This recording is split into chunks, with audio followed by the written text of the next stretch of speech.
प्रश्न है। प्रणाम गुरुजी, मैं गीतेश शर्मा, मंडी डबवाली। 13 जनवरी को मैंने आपसे दीक्षा ली थी। उस दिन आपके पास काफ़ी देर तक बैठने का मौका मिला। बहुत आनंद आया, परंतु एक अजीब चीज़ जो उस दिन मुझे महसूस हुई कि आपको बहुत जोर से थप्पड़ मारे जा रहे हैं। जी, इस अजीब से ख्याल को आपसे पूछ भी ना सका, परंतु आज थप्पड़ वाली घटना का जिक्र जब आपने वीडियो में किया तो मुझे अजीब सी मुश्किल खड़ी हो गई। कृपया बताएं कि ऐसा ख्याल मुझे क्यों आया, उस घटना से मेरा क्या संबंध है।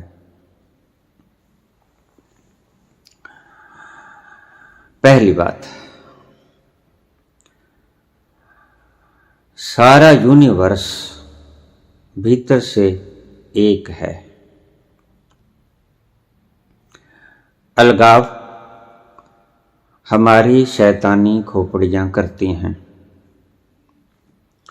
वो भेद चाहे किसी भी तरह का हो, शब्दों को एक एक शब्दों को ध्यान से सुन लीजिएगा।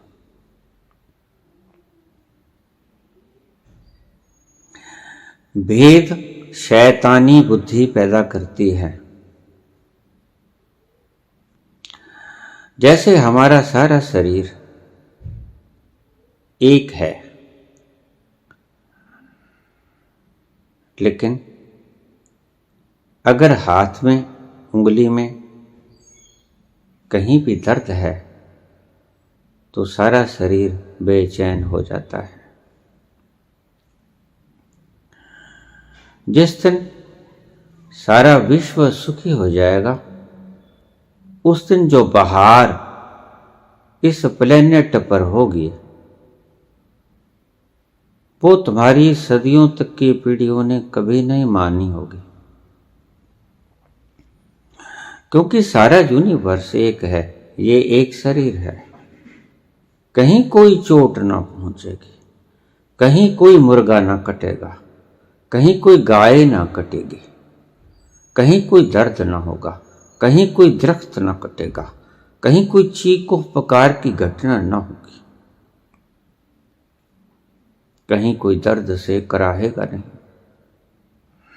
कहीं कोई भूखा नहीं सोएगा, कहीं कोई नंगे बदन सर्दी से मर नहीं गया होगा, और गर्मी की तपती हुई लू से कोई जल कर मर न गया होगा। उस दिन तुम पाओगे कि ये सारा संसार, ये तुम्हारी धरा स्वर्ग से भी ज्यादा जो हमने कल्पनाएं की सुंदर हो गई है। उस दिन स्वर्ग निर्मित करने की आवश्यकता नहीं है। बस तुम अपनी दुष्टता और शैतानी बुद्धि के क्रियाकलापों पर रोक लगा दो। तुम इस शरीर को जगह जगह से भेदो मत, इसमें तुम भी शुमार हो। अगर कोई जागता है तो दूसरा भी जागता है।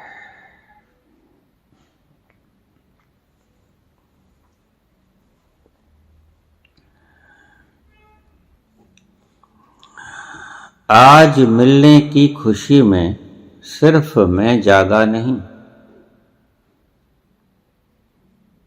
आज मिलने की खुशी में सिर्फ मैं जागा नहीं, तेरी आंखों से भी लगता है कि तू सोया न था। आज मिलने की खुशी में सिर्फ मैं जागा नहीं, तेरी आंखों से भी लगता है कि तू सोया न था। किसी को दुख देके तुम कैसे सो पाओगे क्योंकि तुम्हें मालूम नहीं है तुम बेहोश हो। यही तो बेहोशी है तुम्हारी। तुम जब कहते हो कि मैं दुखी क्यों हूं, तो तुम्हें पता भी नहीं होता कि तुम्हारे शरीर का कोई अंग दुखी है और तुम्हारा सारा यूनिवर्स एक शरीर है। कहीं भी इसको चोट पहुंचा दो, दर्द तुम्हें भी झेलना पड़ेगा। इसीलिए शास्त्रों में शास्त्रज्ञों ने सुंदर सुंदर बातें लिखी। दूसरों को कष्ट न देने की बातें लिखी। मुझसे लोग पूछ लेते हैं, बाबा मांसाहार करें या न करें? मैं कहता हूं, अगर मुर्गे को कटते हुए दर्द नहीं होता जरूर करें। अगर बकरे को कटते हुए दर्द नहीं होता तो जरूर करें, क्योंकि वो दर्द में तुम भी शरीक हो, तुम भी शामिल हो।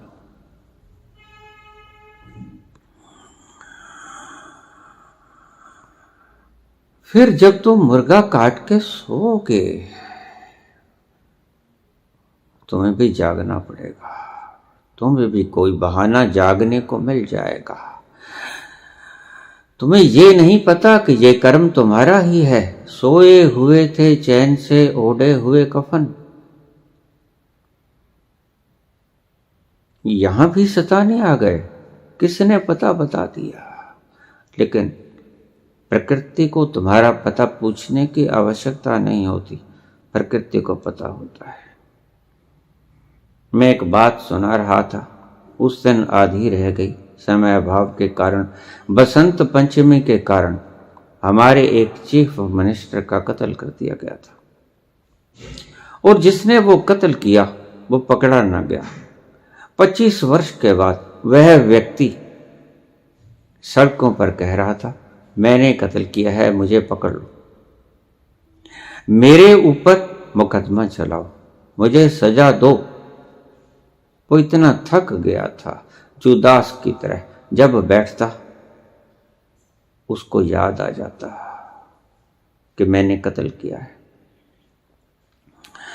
मैंने पूरी की पूरी जान खत्म कर दी।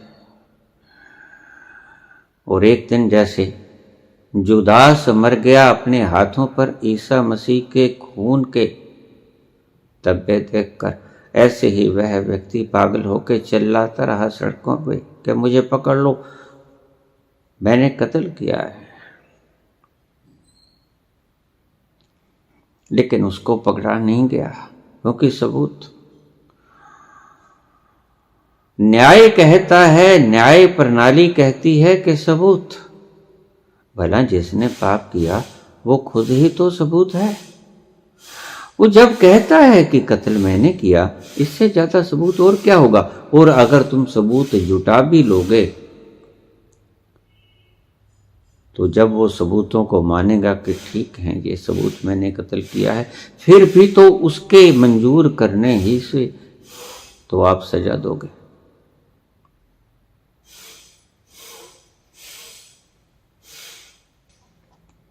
इसलिए शास्त्रों में कहा कि दान करो। दान तुम दूसरों को नहीं करते। तुम रोटी खाते हो, कुछ भी खाते हो, तो क्या सिर्फ जिसके द्वारा खाते हो उसी के लिए ही खाते हो?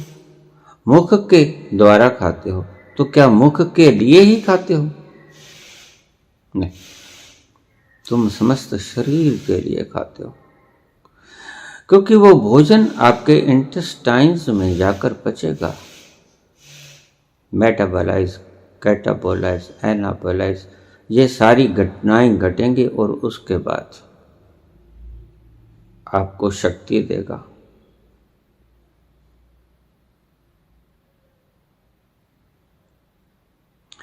भोजन मुख के द्वारा करते हो, लेकिन सारे शरीर के लिए करते हो। पाप तुम करते हो। अंगूठा तुम्हारा दर्द कर रहा है, भोगना सारे शरीर को पड़ता है। सारा शरीर रात को सो नहीं पाता। तुम्हारे इस दर्द के कारण यह यूनिवर्स इकट्ठा है। सिगमंड फ्रॉयड ने मन के 3 तल बताए। वो कहता है मन के 3 प्रकार होते हैं, चेतन, अर्ध चेतन और अवचेतन, अचेतन। अगर फ्रॉयड की दृष्टि से देखा जाए तो वो 3 मन मानता है, तो फिर मन 5। अगर फ्रॉयड की दृष्टि से ना देखा जाए तो मन 4 हैं, चेतन, अचेतन, कॉस्मिक अवचेतन और कॉस्मिक चेतन।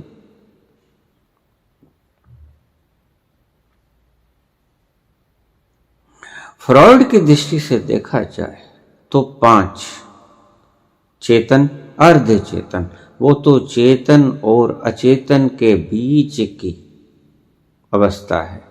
चेतन से जैसे ही तुम अवचेतन में उतरोगे, अचेतन में उतरोगे, तो बिल्कुल बीच में आकर अर्ध चेतन हो जाओगे। उसे अर्ध अचेतन भी कहा जा सकता है।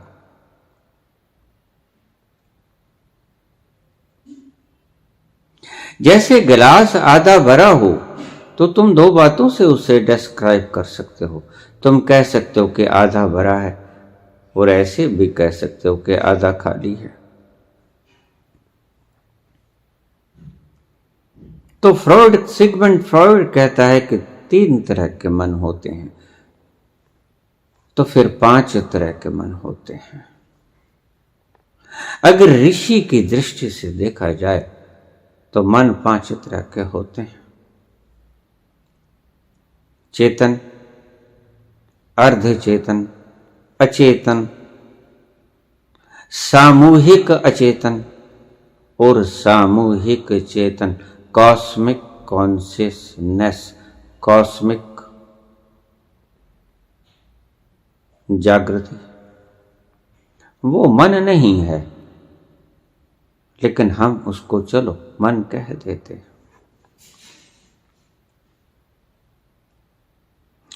कोई भी व्यक्ति जब उस तल पर पहुंचता है, कौन से तल पर? कॉस्मिक, अचेतन। न चेतन से पता चलेगा, न अचेतन से पता चलेगा, क्योंकि चेतन से तुम बाहर की चीजों का संग्रह करते हो। बाहर की स्मृतियां, बाहर की घटनाएं, बाहर के काम धाम, वो सारे तुम्हारे चेतन में देखे जाते हैं, इकट्ठे हो जाते हैं अचेतन में। ध्यान से समझिएगा, बहुत गहरा सब्जेक्ट है। चेतन से तुम स्मृतियां इकट्ठी करते हो और उनको धकेल देते हो अचेतन में, तो तुम्हारी सारी जन्मों की स्मृतियां, वासनाएं, इच्छाएं, योजनाएं, सारा कुछ तुम्हारा किया धरा सब तुम्हारे अचेतन में फीड है।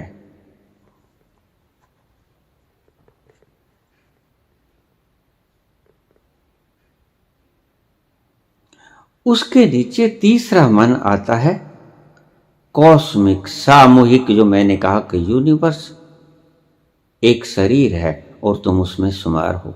जैसे समुद्र की अगर परिभाषा की जाए तो पानी की बूंदों का समूह समुद्र कहलाता है।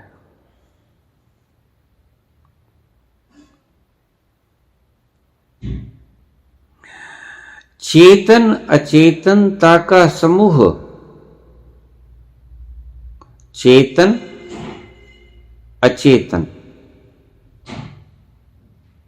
इनका समूह यूनिवर्स कहलाता है, ब्रह्मांड कहलाता है।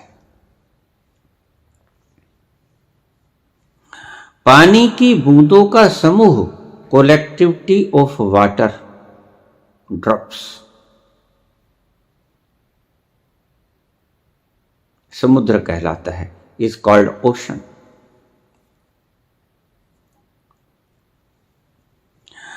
समुद्र में समुद्र ही नहीं है, सभी बूंदें हैं। इसलिए अगर एक बूंद दूर चली जाती है, वो छटपटाती है। मछली पानी से बाहर निकाल दी जाए, छटपटाती है, तड़पती है। ऐसे ही तुम समुद्र से अलग हुई बूंद हो। बहुत से व्यक्ति मुझे कह देते हैं कि आत्मा और परमात्मा अलग अलग हैं। बिल्कुल ठीक है, लेकिन अब हैं, एक हो सकती हैं। जैसे ही समुद्र में बूंद गिर जाएगी, दो ना रह जाएगी, फिर बूंद और समुद्र दो ना होंगे, बूंद समानी समुद्र में एक ओशन ही रह जाएगा। और अगर सभी बूंदें अलग अलग हो जाएं तो फिर बूंदें ही बूंदें रह जाएंगी। लेकिन जो जैसे ही वो कोलेक्ट होंगी, वो फिर समुद्र बन जाएगा। वास्तव में समुद्र ही है। चेतनता का एक प्रारूप तुम्हारा मन, तुम्हारी बुद्धि, तुम्हारा विवेक चेतन, उसके बाद अचेतन, और उसके बाद कॉस्मिक यूनिवर्स का अवचेतन, अचेतन, अनकॉन्शियस, और चौथा कॉस्मिक कॉन्शियसनेस, सामूहिक वैश्विक चेतनता, जहां जाना तुम्हारा लक्ष्य है, जहां पहुंचकर तुम परम सौभाग्यशाली हो जाते हो, जहां तुमने पहुंचना है, जो तुम्हारा गंतव्य है, जो तुम्हारा लक्ष्य है।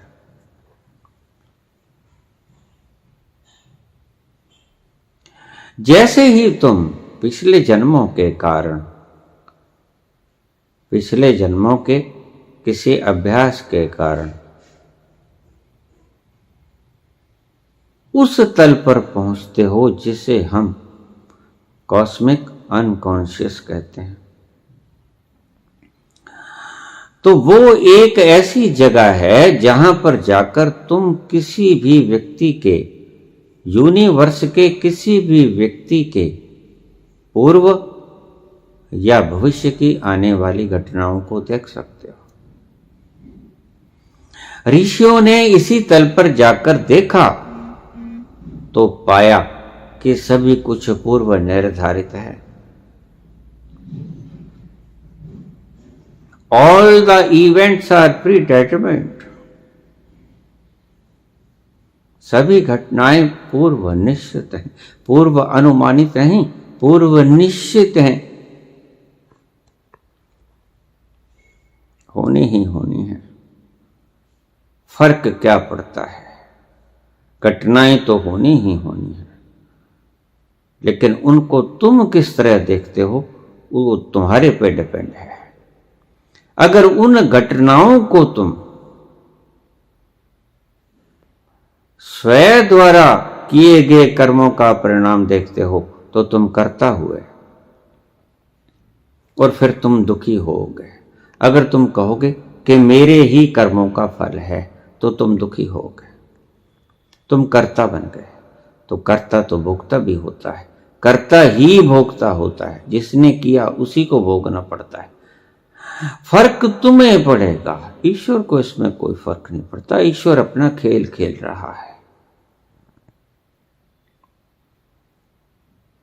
अगर तुमने अपने मन में ये धारणा बना ली कि ये मैंने किया, तो तुम भोक्ता भी बन गए, उसका दुख भी तुम्हें भोगना पड़ेगा।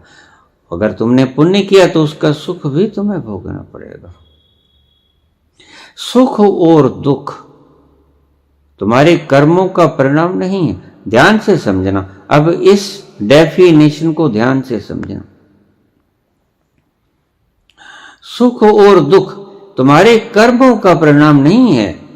तुमने कर्म किए कर्ता भाव से इसका परिणाम है। अब फिर ध्यान से समझ लेना। ये बात गहरे में उतर जाए तुम्हारे। सुख और दुख तुम्हारे कर्मों का परिणाम नहीं है। सुख और दुख तुमने कर्म किए, जब ये माना कि ये कर्म मैंने किए, इस मान्यता के कारण जो तुम्हें सुख और दुख मिला, कर्ता और भोक्ता के कारण उसका परिणाम है। तुम अगर मानोगे कि मैंने नहीं किया, तो तुम दुखी होते हुए भी उस दुख के साक्षी रहोगे। सुखी होते हुए भी उस सुख के साक्षी रहोगे, बीच में नहीं कूदोगे। उस दुख से दुखी नहीं होगे, उस दुख को देखते रहोगे साक्षी भाव से। उस दर्द को देखते रहोगे। जैसे जब ऑपरेशन होने लगा काशी नरेश का, तो डॉक्टर ने कहा कि आपको एनेस्थीसिया देना पड़ेगा। काशी नरेश ने कहा कोई आवश्यकता नहीं, आप चीर फाड़ करो, मैं शरीर से बाहर हो जाता हूं। यह सत्य घटना है, कोई पुराणों में लिखी हुई घटना नहीं।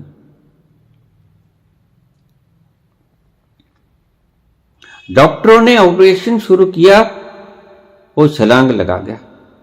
डॉक्टर भी देख रहे हैं शरीर को काटते हुए, और काशी नरेश भी देख रहे हैं शरीर को कटते हुए। जैसे हम घर से बाहर छलांग लगा जाएं और मिस्त्री तोड़ फोड़ करे हमारे घर में, बस वैसे ही।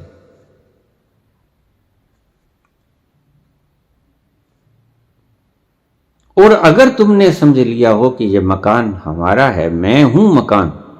हमारे यहां एक दलाल हुआ करते थे, नाम नहीं लूंगा, ब्रोकर। तो उसने घर ढा के नया बनाना था। नया बनाने की खुशी उसके मन में नहीं थी। जब तोड़ फोड़ हो रही थी मजदूरों के द्वारा, उसके द्वारा बनाए गए लेंटर तोड़े जा रहे थे, तो वो कहता, अरे भाई धीरे से तोड़ो, कालजे में लगती है, दिल में लगती है तुम्हारी ये तेसी, ये सब्बल तुम्हारी दिल में चुभती है।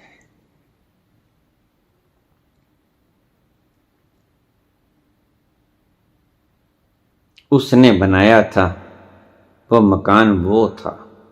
नए बनने की कोई खुशी नहीं, पुराने की गिरने की खुशी है।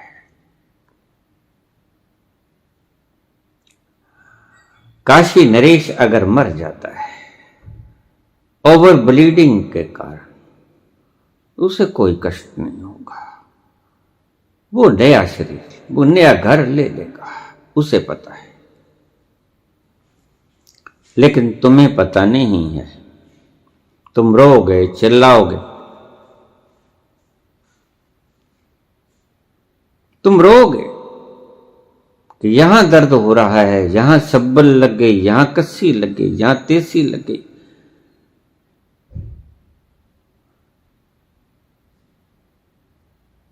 हथौड़ी चलेगी मकान पर, कष्ट होगा तुम्हें। और ऐसा भी हो सकता है कि हथौड़ी चले शरीर पे और तुम्हें लगे कि यह हथौड़ी तुम्हारे मकान पे चल रही है। यह भी हो सकता है। तुम कुछ भी चुन सकते हो।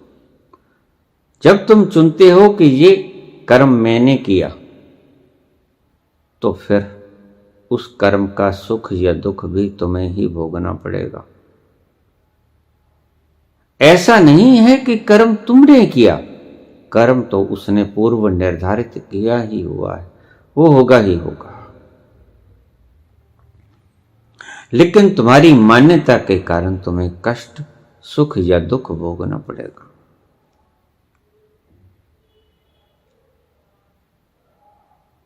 तुम जब मानोगे कि ये मैंने किया, फिर तुम कष्ट में भी आ सकते हो, तुम खुशी से उछल कूद भी कर सकते हो, क्योंकि तुमने किया। तो फिर उसका दुख भी तुम्हें आएगा, उसका आनंद भी तुम्हें आएगा, सुख भी तुम्हें आएगा, दान भी तुम दोगे और हत्या भी तुम करोगे, पीड़ा भी तुम दोगे और सुकून भी तुम दोगे। ये तुम्हारा कृत्य हुआ। जब व्यक्ति अपने पिछले कर्मों के कारण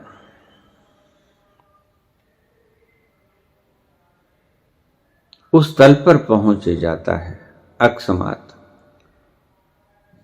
गहरे तलों पे, और विशेषकर तुम अगर ऐसी जगह पे बैठे हो जहां रेंज इस तरह की निकल रही है, तो उस तल पर पहुंचना तुम्हारा आसान हो जाता है। इसलिए ही मैंने कहा कि समाधिस्थ पुरुष को जलाना मत, दफन कर लेना, उसके शरीर का एक एक बाल संभाल के रखना, उसमें अपार संभावनाएं हैं तुम्हें आनंदित कर देने की, तुम्हें खुशबूदार बना देने की, उसमें अपार संभावनाएं हैं। उसके पास जब तुम बैठोगे तुम्हें पता भी नहीं चलेगा कि ये सुख कहां से आ रहा है। जैसे ही तुम उसके दायरे में बैठोगे, तुम अचेतन मन में कूद जाओगे, और अचेतन मन में जैसे ही तुम कूदे कॉस्मिक अचेतन में, तो तुम्हें संसार की सारी घटनाओं में से कुछ भी आप देख सकते हो।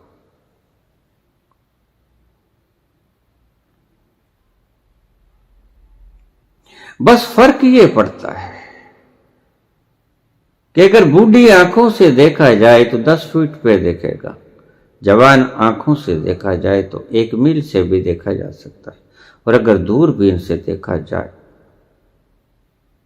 तो दूर तारों तक भी देखा जा सकता है।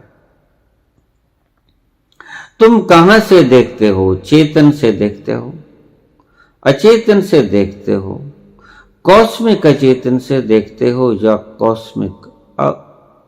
कॉस्मिक सचेतन से देखते हो। अगर 100वीं मंजिल के ऊपर खड़े हुए देखोगे तो आपको 50 किलोमीटर के ऊपर आती हुई ट्रेन दिख जाएगी कि वो आ रही, और अगर नीचे सड़क के ऊपर खड़े होकर देखोगे तो आपको यही 1-8 किलोमीटर की चीज दिखाई पड़ सकती है। देखने की संभावना आपके पास जितनी है उतनी ही दूर तक की चीज आप देख पाओगे, और कॉस्मिक अवचेतन के भीतर देखने की अपार संभावना है।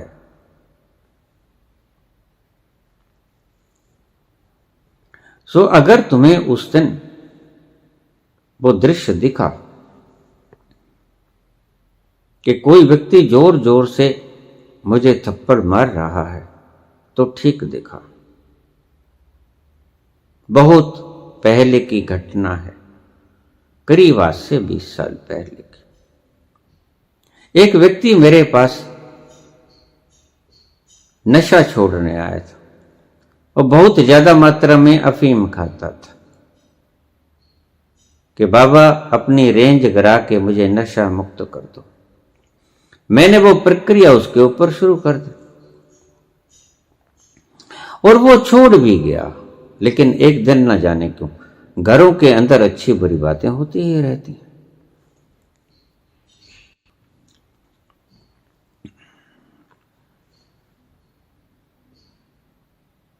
कोई ऐसी बात हो गई होगी, वो पूरी शराब की बोतल पी के मेरे पास आ गया। बेहोश आदमी क्या नहीं कर सकता।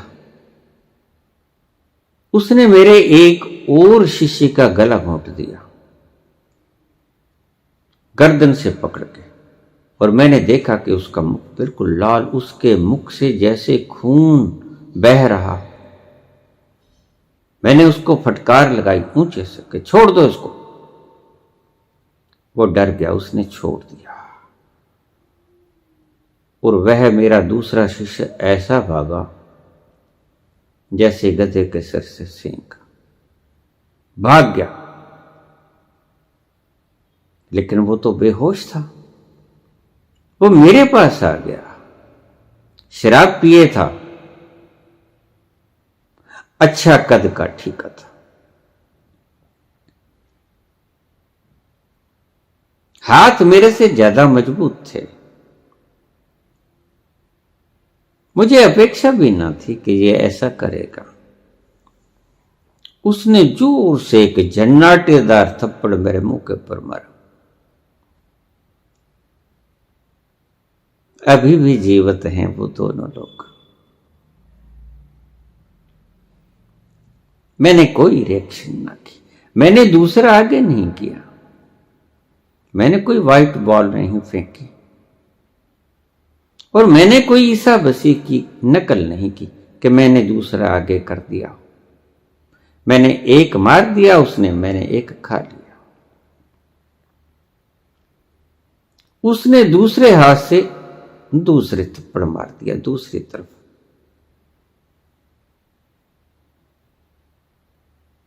साक्षी बना, मैं देखता रहा। जो साक्षी हो गया, अगर उसके ऊपर कोई थूक जाएगा तो बुद्ध के ऊपर ऐसी ही घटना घटी। तो उसने देखा कि एक लोष्ठवत एक मिट्टी के ढेले पर कोई थूक गया है। फिर मैं बैठा रहा। उसने तीसरा थप्पड़ मारा, चौथा मारा, उसने 42 थप्पड़ मारे।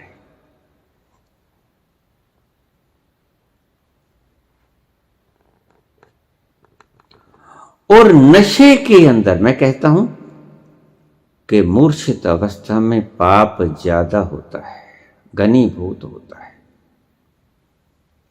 क्योंकि मूर्छित अवस्था में तुम्हारे पास सोचने की शक्ति नहीं होती। शक्ति होती है, विवेक नहीं होता। शक्ति होती है तो आप अपनी शक्ति का भरपूर उपयोग करते हो। इसलिए सारे धर्मों ने मूर्छित होने से रोका, शराब मत पियो, क्योंकि मूर्छित होने से तुम पाप की अति कर दोगे। कत्ल करने से पहले तुम शराब क्यों पी लेते हो? क्या बिना शराब पिए कत्ल नहीं हो सकता? हो सकता है, लेकिन उतना जालिम कत्ल नहीं हो सकता, उतना जालिम दुख नहीं दिया जा सकता जितना तुम बेहोशी की हालत में दे सकते हो। इसलिए शराब पी के जाते हो और काट देते हो उसे। तो उसने मूर्छित अवस्था में, मैं भी जानता हूं, 42 थप्पड़ मेरे मारे। उसकी वजह से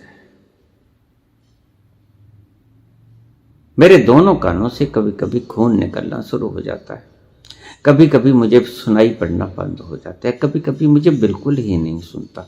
मेरे कान के पास आकर मेरे बच्चे मुझे कह देते हैं कि पापा ये बात है, मैं कहता हूं नहीं सुनता मुझे। कभी कभी मेरे कान से खून आना शुरू हो जाता है, जम जाता है खून भीतर।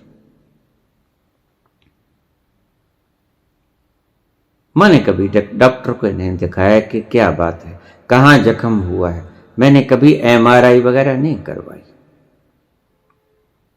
लेकिन ऐसा हुआ।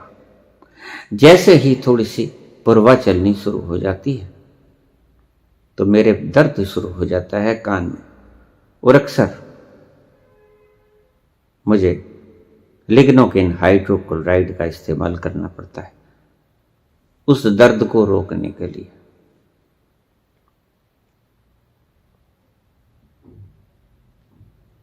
सुन्न करना पड़ता है कान।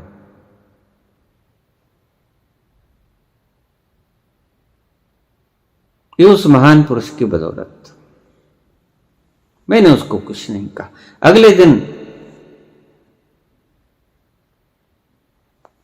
अपनी धर्म पत्नी को ले, एक छोटे बच्चे को लेकर जो गोदी में था, मेरे पास घर पे आ गया। मैं ऊपर चौबारे में रहा करता था, किराए के मकान में।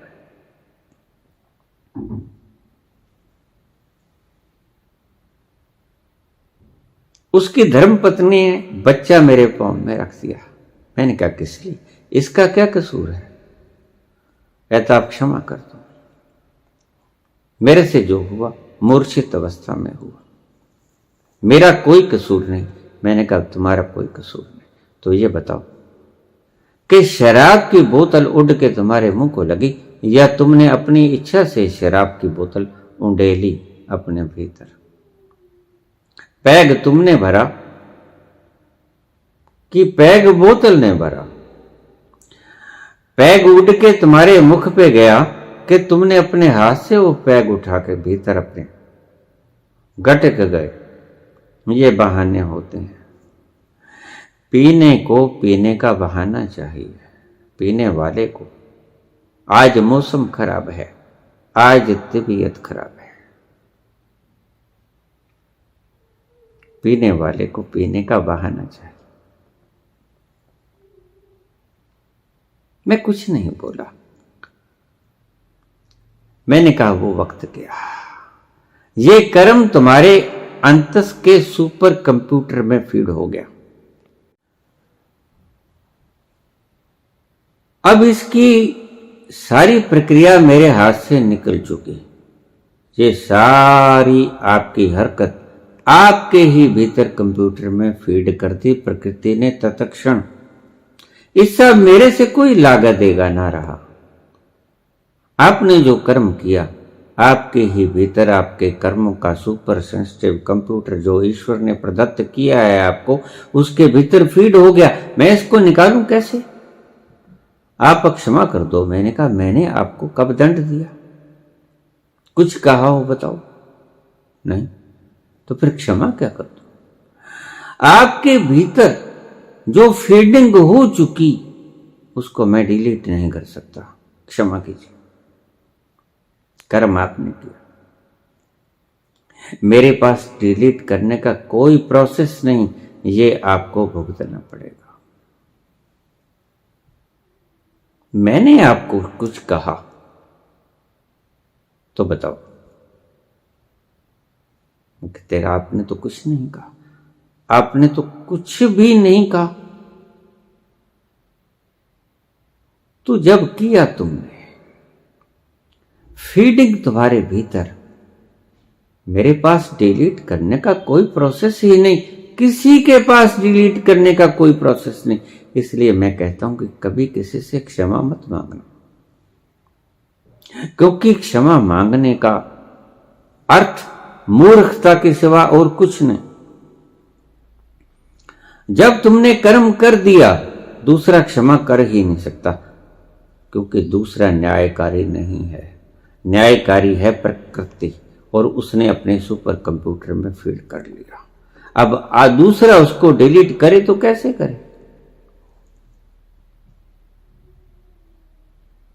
अगर आपने एक ईंट ऊपर से छोड़ दी, लॉ ऑफ ग्रेविटेशन ने काम तत्क्षण करना शुरू कर दिया। अब उसको दूसरा रोके तो कैसे रोके? नीचे खड़ा हुआ व्यक्ति उसको नहीं रोक सकता, वो गिरेगी ही गिरेगी। इसलिए मैं कहता हूं कि पश्चाताप और क्षमा मत मांगना, न पश्चाताप करना।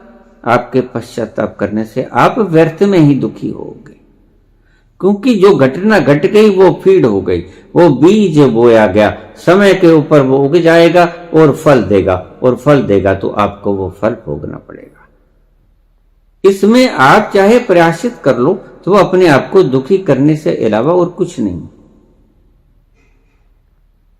गिर गई ईंट, अब नीचे जाएगी, कोई उपाय नहीं उसको रास्ते में रोकने का। कितना ही प्रयासित कर लो कि हाय मैंने गिरा दी, लॉ ऑफ ग्रेविटेशन ने काम करना शुरू कर दिया।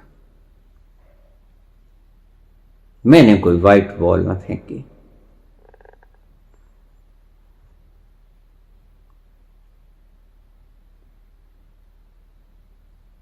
क्षमा मत मांगना, क्योंकि क्षमा उसके हाथ में है ही नहीं।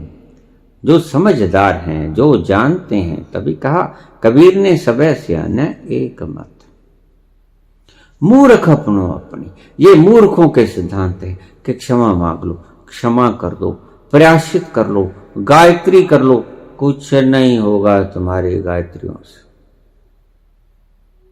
गायत्री बकवास सिद्ध होने वाली है ईश्वर की प्रकृति के आगे। गायत्री पश्चाताप का कोई साधन नहीं। कर्मों के भीतर गायत्री नहीं आती। कर्मों के फल को धोने के लिए गायत्री का कोई मतलब नहीं। आपने तो बड़ी मूर्ख धारणाएं बना रखी हैं। आपने तो ऐसी धारणाएं बना रखी हैं कि जाके गंगा में स्नान कर लो, पाप के फल खत्म हो जाएंगे। कैसे खत्म हो जाएंगे? क्या बच्चों जैसी बातें करते हैं आप। और देखिए, जिसने नहीं देखा होता वो ही ऐसी बचकाना बातें किया करता है। जिसने देख लिया वो ऐसी बातें नहीं करेगा। समझ समझ की बात है। मुझसे कल ही एक व्यक्ति कहने लगा कि ये जो वोटें मांग रहे हैं, ये एक बार तो पांव के हाथ लगाएंगे और फिर वोटों के बाद 5 साल तंग करेंगे। मैंने कहा, तुम गलत सोचते हो। तुम क्या समझते हो? ये जो वोटें मांग रहे हैं,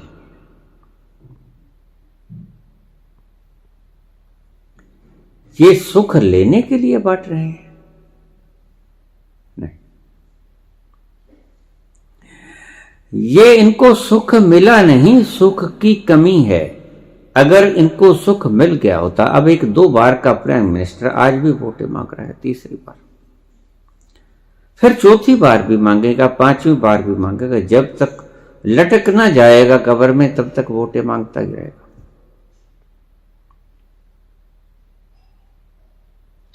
तुम्हारी परिभाषा ये कहती है कि इसको प्राइम मिनिस्टरशिप में आनंद आता है, लेकिन मेरी परिभाषा ये कहता है कि प्राइम मिनिस्टरशिप इसको तृप्ति नहीं दे पाती। तृप्ति न मिलने के कारण ये इसका मन फिर कहता कि जरा एक बार और, शायद अब के तो मिल ही जाएगी तृप्ति। बस यही कारण है, ये मूर्खता की निशानी। जब 4 बार प्राइम मिनिस्टर बनने से तुम्हें तृप्ति नहीं मिली तो 5वीं बार तृप्ति, जब उसमें तृप्ति है ही नहीं, जहां आनंद तुम खोज रहे हो वह आनंद है ही नहीं। कुर्सियों में कहां आनंद है? दूसरों को हुक्म चलाने में कहां आनंद है? आनंद तो तुम्हारे भीतर है, अपने आप में आने का आनंद है, अपने आप में आ जाने का आनंद है।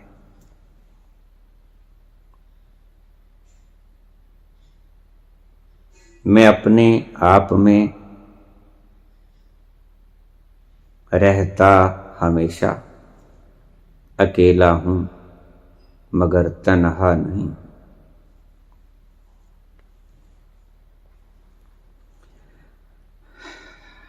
मैं अपने आप में रहता हमेशा, अपने पास रहता हूं,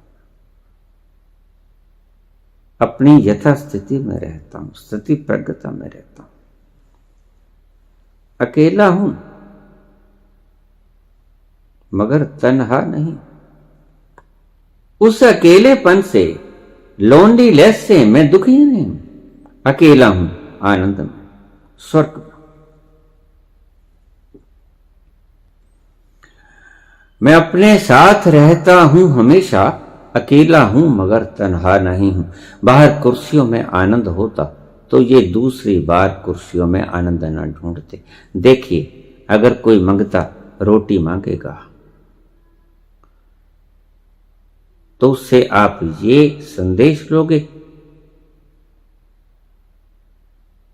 भूखा ही रोटी मांगेगा। जो तृप्त हो गया वो उल्टी तो बेशक कर दे, ज्यादा खाने के कारण मांगेगा नहीं। इनकी भूख मिटी नहीं,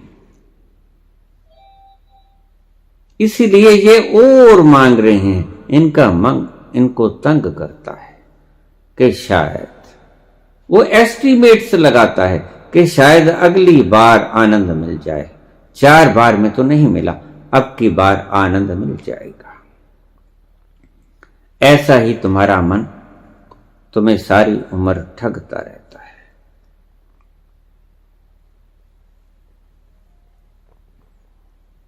मन लोभी, मन लालची, मन चंचल, मन चोर। मन अपनी इन छल कपटों में उलझा उलझा के तुम्हें कहता है कि कोई बात नहीं, अगली बार। एक बार तुम स्त्री के संसर्ग में क्षणिक आनंद का अनुभव करते हो, फौरन बाद वो गायब होता है। तुम्हारा मन क्या कहता है, कोई बात नहीं, अगली बार मिलेगा, अखंड आनंद मिलेगा। कभी नहीं मिलता है, तुम मर जाते हो। अखंड आनंद तुम्हारे भीतर मिलेगा, जो कभी नहीं टूटेगा। एक बार आया कि बस आया, फिर वो कभी नहीं जाएगा। ये जो तुमसे मांगते हैं, ये जो आज मांगते बने फिरते हैं, चाहे वोट मांगे चाहे रोटी मांगे, है तो भिखारी ही। ये एक बात को साबित करते हैं कि इन्हें भूख लगी है, ये तृप्त नहीं। चाहे ये एक बार प्राइम मिनिस्टर बने हो, चाहे ये 20 बार प्राइम मिनिस्टर बने हो, ये भूखे हैं, तृप्त नहीं। तृप्त कौन? तृप्त वह है जो तृप्त हो गया है, और जो तृप्त हो गया है वह अपने पास ही बैठा रहता है। मैं अपने साथ रहता हूं हमेशा, अकेला हूं मगर तन्हा नहीं हूं। दुखी नहीं हूं मैं, मुझे अकेलेपन का दुख नहीं, मुझे अकेलेपन का सुख है, और बहुत भारी सुख है जो आप समझ भी नहीं सकते, क्योंकि आपने वो आनंद कभी अकेलेपन का चखा ही नहीं।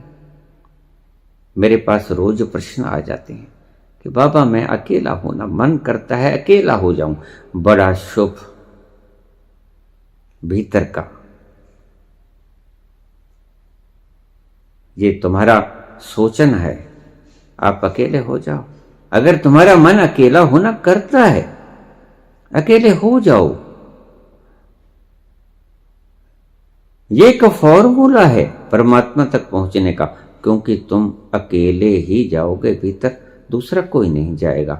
दूसरा तुम्हारा साथ देने वाला, ये जो मूर्ख लोग कहते हैं कि हम उंगली पकड़ के आखिरी वक्त में आएंगे और तुम्हें सचखंड में ले जाएंगे, ये पागलपन की बातें हैं। वहां कोई दूसरा आपके साथ नहीं जाता, कोई दूसरा आपके साथ जन्म नहीं लेता, कोई दूसरा आपके साथ मरता नहीं, कोई दूसरा आपके साथ मुक्त नहीं होता। अकेले ही आप आते हो, अकेले ही आप संबोधि को प्राप्त होते हो, और अकेले ही आप महानिर्वाण को प्राप्त होते हो, दूसरा कोई नहीं होता। कोई उंगली नहीं पकड़ेगा, तुम देख लेना, देख ही लिया होगा, इतने सालों में भी पता नहीं लगा तुम।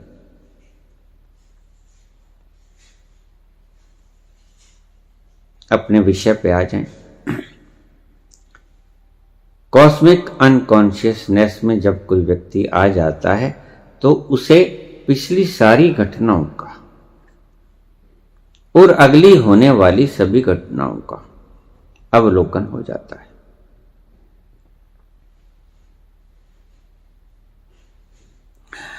मुझसे रोज सवाल पूछे जाते हैं, बाबा जाति समण का और ब्रह्मांड दर्शन का फार्मूला बता दें। अब मैं उनसे क्या कहूं? पहले तुम ध्यान में उतरो, ध्यान ये करते हैं।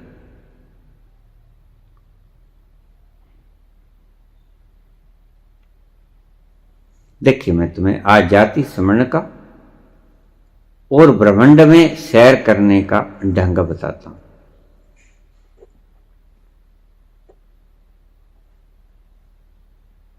सबसे पहले तो एक चीज जो मैंने बताई, जो कि आखिर तक आपके साथ चलेगी, एनलाइटनमेंट की घटना के घटने तक, वो है क्रिया योग। अच्छी तरह से विस्तार में बताया गया है हमारे चैनल के कंट्रोलर्स के द्वारा।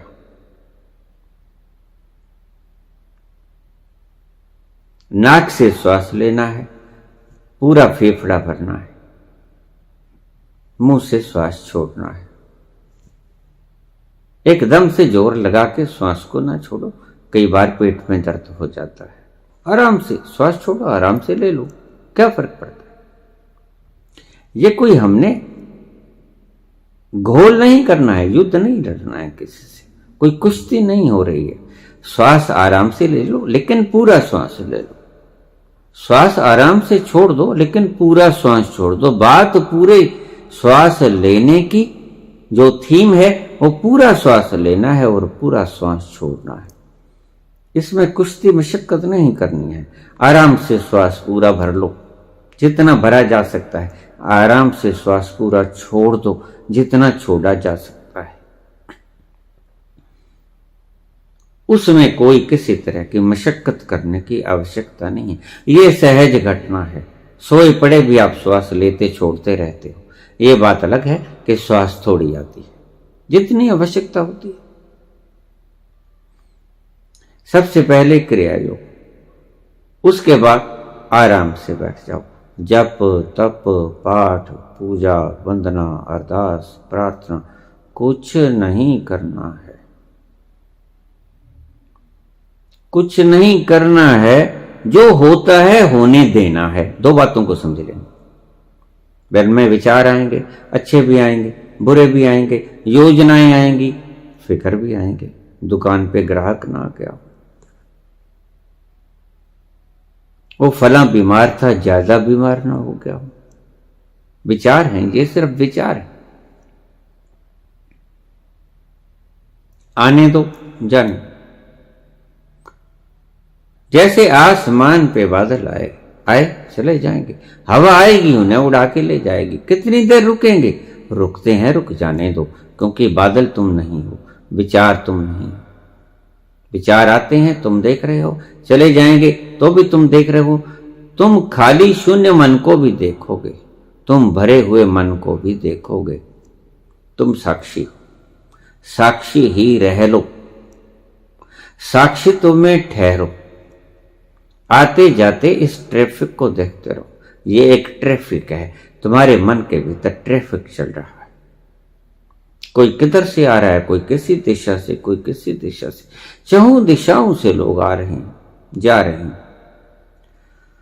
ऐसे ही तुम्हारे विचार आएंगे जाएंगे, तुमने कुछ नहीं करना है, सिर्फ अपने आप में बैठ जाओ। धीरे धीरे क्या होगा, जो मैंने समझाया था कि अगर आप गंदले पानी को एकांत में छोड़ दोगे, अकेले बिना छेड़छाड़ किए, तो मिट्टी नीचे बैठ जाएगी, शुद्ध पानी ऊपर आ जाएगा। आप ध्यान में गहरे उतरने शुरू हो जाओगे। जो विचार हैं, वासनाएं हैं, जो आपकी स्मृतियां हैं, जो आपके आगे के योजनाएं हैं, सब आएंगी चली जाएंगी। आप आने देना, चले जाने देना। किसी को रोकना नहीं, किसी को आमंत्रण नहीं करना कि तुम आ जाओ। किसी को जाते हुए रोकना नहीं, किसी का पीछा नहीं करना। तुम जहां हो कछुए की भांति अपने आप को समेट के बैठ जाना। ये ध्यान है। धीरे धीरे आप गहन ध्यान में चले जाओगे। एक दिन कॉन्शियस से बाद अनकॉन्शियस, अनकॉन्शियस से बाद आप कॉस्मिक अनकॉन्शियस में पहुंच जाओगे। बस आ गया तल।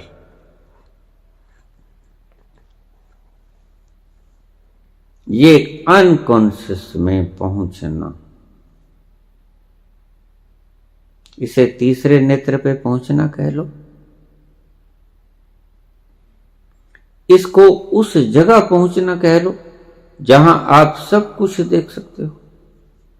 क्या भविष्य में घटेगा, क्या अतीत में घट गया,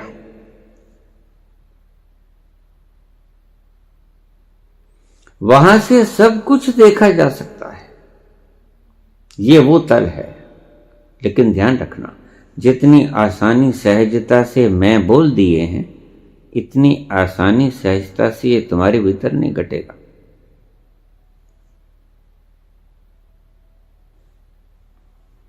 वक्त लगेगा।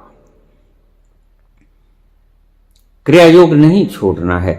अगर तुम बीमार हो उन दिनों को छोड़कर, अगर तुम क्रिया योग करने में समर्थ नहीं हो तो आराम करो। श्वास लेना छोड़ना, और कोई धींगा मस्ती नहीं करनी है, कोई कुश्तीबाजी नहीं करनी है, कोई जूडो कराटे नहीं करना है। आराम से श्वास लेना है, छोड़ना है। प्रभु ने भी यही व्यवस्था बनाई है, इसके बिना तो हम जीवित नहीं रह सकते।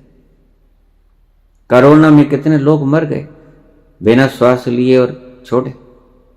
आपने श्वास लेना है, छोड़ना है, इसी को क्रिया योग कहते हैं हम। इससे क्या होगा? जब तुम श्वास लोगे नाभि पे चोट पड़ेगी, कुंडलिनी पर चोट पड़ेगी हल्की सी। हमने चोट देनी है सुनार जैसी, लोहार जैसी नहीं। कुंडलिनी पे हल्की सी चोट पड़ेगी और आपकी हल्की हल्की चोटों से वो ऊर्जा जागृत हो जाएगी। डरना मत। कुंडलिनी के जागरण के बहुत से डरावे छलावे इन लोगों ने आपको दे रखे हैं। वे बिल्कुल ऐसे ही जैसे वेद व्यास ने नरकों के डरावे आपको दे दिए। है नहीं, ना नरक है ना स्वर्ग है। कुंडली अगर जागृत होती है वो सिर्फ मात्र ऊर्जा है। जैसे आपने कोई एनर्जेटिक जूस पी लिया हो, वो शक्ति पैदा करेगी। कुंडली के भीतर शक्ति जागृत होती है, वो ऊर्जा शक्ति जागृत होकर मूलाधार को तोड़ेगी, स्वाधिष्ठान को तोड़ेगी, मणिपुर को तोड़ेगी, अनाहत को तोड़ेगी, विशुद्ध चक्र को तोड़ेगी। उसके बाद वो आज्ञा चक्र को तोड़कर सहस्रार में पहुंच जाएगी। शिव शक्ति का मिलान हो गया, शब्द सुरती का मिलान हो गया। और देखिए, आपने करना कुछ नहीं। ये जो धर्म आपको सिखाते हैं कि ऐसा करो, सुबह उठो, ऐसा ध्यान लगाओ, नहीं नहीं, आपके करने से कुछ नहीं होगा, ईश्वर के करने से होगा। जब आप ईंट ऊपर से फेंक देते हो तो आपके बल के कारण वो नीचे नहीं जाती, बस आप पकड़ छोड़ दो, अपने आप नीचे चली जाएगी। आप ईंट को नीचे गिराना चाहते हो परिश्रम करके, लेकिन अगर लॉ ऑफ ग्रेविटेशन काम नहीं करेगा तो आपका कोई भी अभ्यास काम नहीं करेगा। आपने लॉ ऑफ ग्रेविटेशन पर छोड़ देना है ईंट को नीचे जाने के लिए। शब्द और श्रुति के मिलान के लिए आपने कोई अभ्यास नहीं करना है। वो अभ्यास आपका बिल्कुल ही ऐसा होगा जैसे आपने ईश्वर के हाथों में ना सौंप के, लॉ ऑफ ग्रेविटेशन के हाथ में ना सौंप के अपने हाथ में ले लिया हो।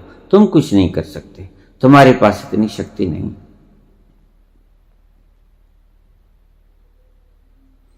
शब्द और सुरती का मिलान हो गया, सार शब्द का तुम्हें पता चल जाएगा। लोग मुझे कहते हैं बाबा मन बड़ा भटकता है, और फिर ये भी कहते हैं कि नाद भी सुनता है। ये दो विरोधी बातें हैं। देखिए, अगर तुम्हें नाद सुनता है तो फिर तुम विपश्यना साधना में श्वास को आते जाते हुए अपने ध्यान को केंद्रित क्यों करोगे?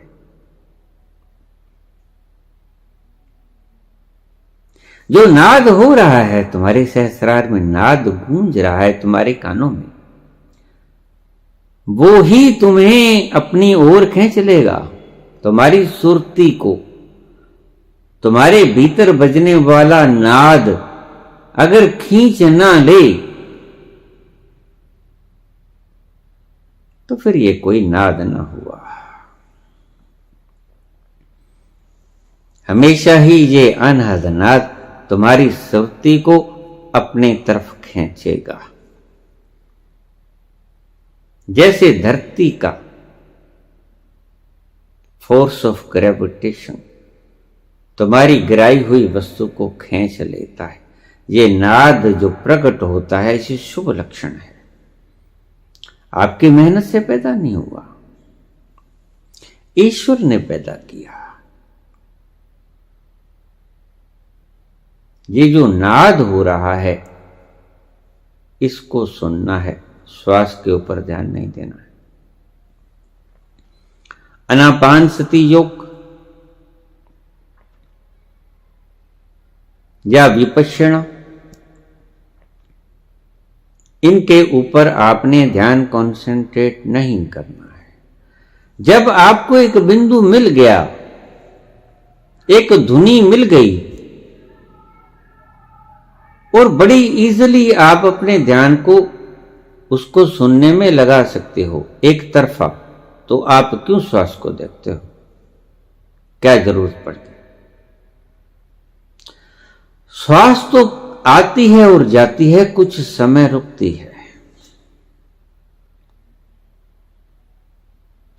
लेकिन अनंतनाथ तो एक क्षण भी नहीं रुकता। ये ईश्वर का प्रसाद बरसा है आप पर।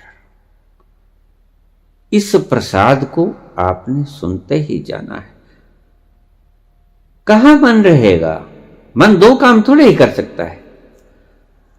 मन अगर सुनेगा, श्रवण करेगा तो सोच नहीं सकेगा। ध्यान में रखना, मन एक बार में दो काम नहीं कर सकता।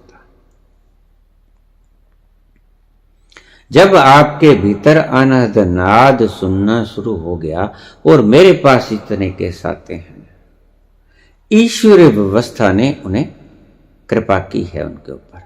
सभी कहते हैं हमें आवाज सुनाई पड़ती है, हम क्या करें? करना क्या है? जब ईश्वर ने एक आपको सिंबल दे दिया, एक आपको लक्ष्य दे दिया, आवाज सिर्फ सुनो, श्रवण करो। इसीलिए भगवान महावीर ने अपने शिष्यों को नाम दिया श्रावक।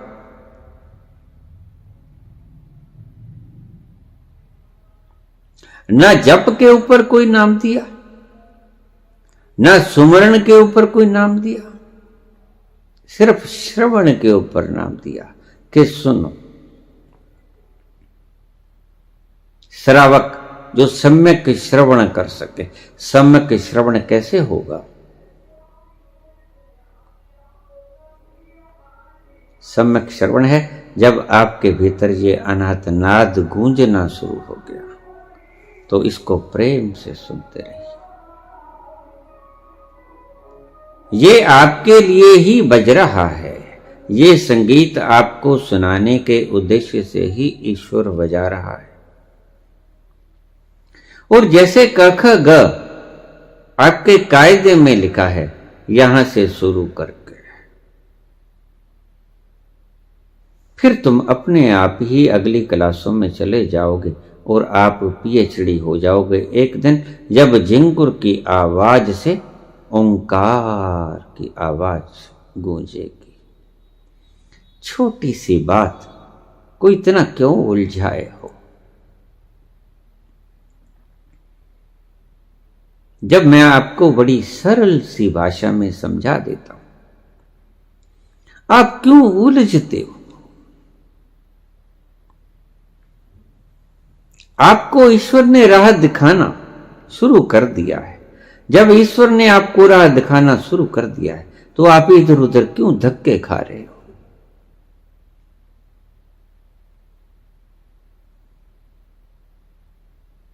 आप प्रकृति के कर्मों में बाधा मत बनो। प्रकृति के कृत्यों में जब भी कोई बाधा बना है, उसने सदा मार ही खाई है। कल को तो आप हार्ट के काम में भी व्यवधान खड़ा करना शुरू कर दोगे। कल को तो आप हार्ट को भी, अगर ये 72 बार धड़कता है, आप कहोगे कि नहीं हम तो 100 बार धड़काएंगे, हम तो 50 बार धड़काएंगे। तुम्हारी क्या औकात है? तुम इसको खराब कर दोगे। मत छेड़ो इसको।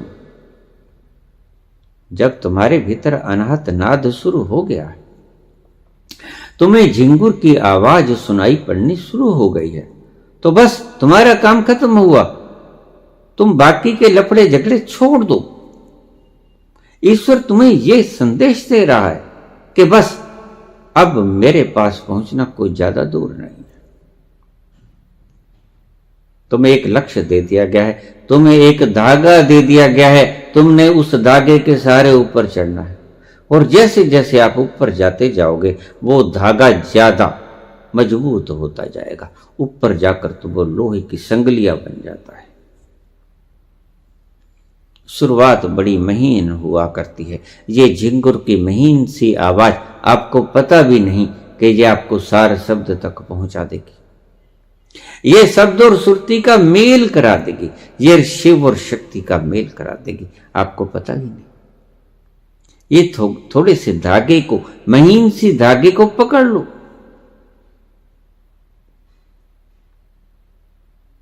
और कोई प्रयास ना करो, प्रयास रहित तो होके इस आवाज को लगातार सुनते रहो। आपने और कुछ नहीं करना है। मन आपको बिल्कुल तंग नहीं करेगा, तुम देख लेना। मन आपको तब तंग करेगा जब आप अनंतनाथ को सुनना बंद कर दोगे, क्योंकि मन, मैंने पहले भी कहा कि एक बार में दो बातें कभी नहीं सोच पाता। या तो वो अपने विचारों में उलझेगा जो आपके अनंतनाद को सुनेगा, एक ही तरफ उसकी लय चलेगी, तो आप अनंतनाद जब गूंज ही रहा है, क्यों नहीं आप उसको सुनते हैं?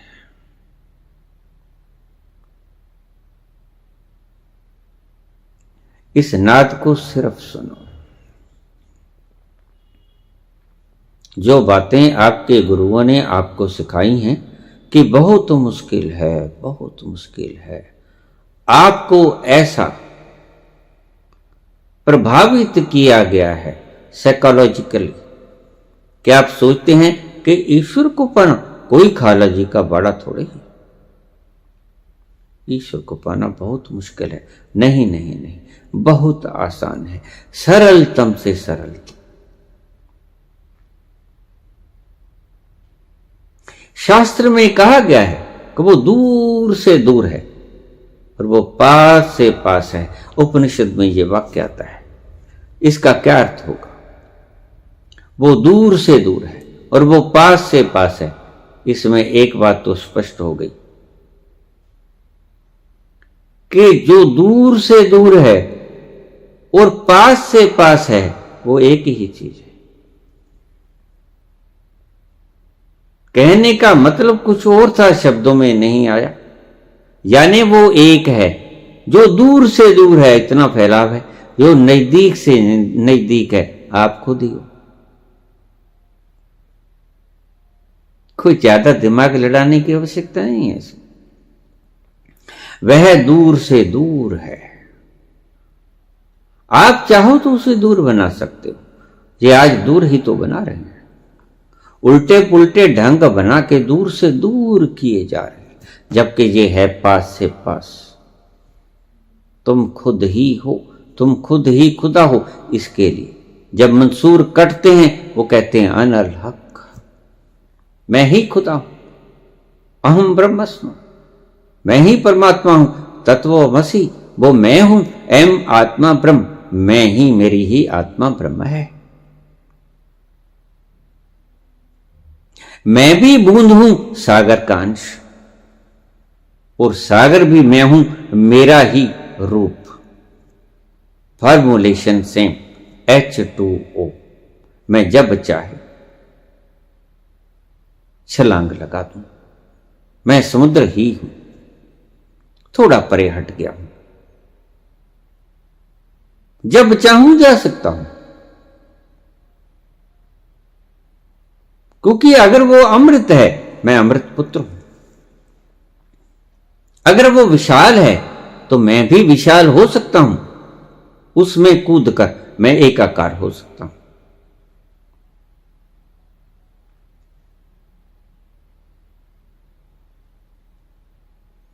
तो वह व्यक्ति मेरे पास क्षमा मांगने के लिए आया। मैंने कहा अब मैं क्या क्षमा करूं?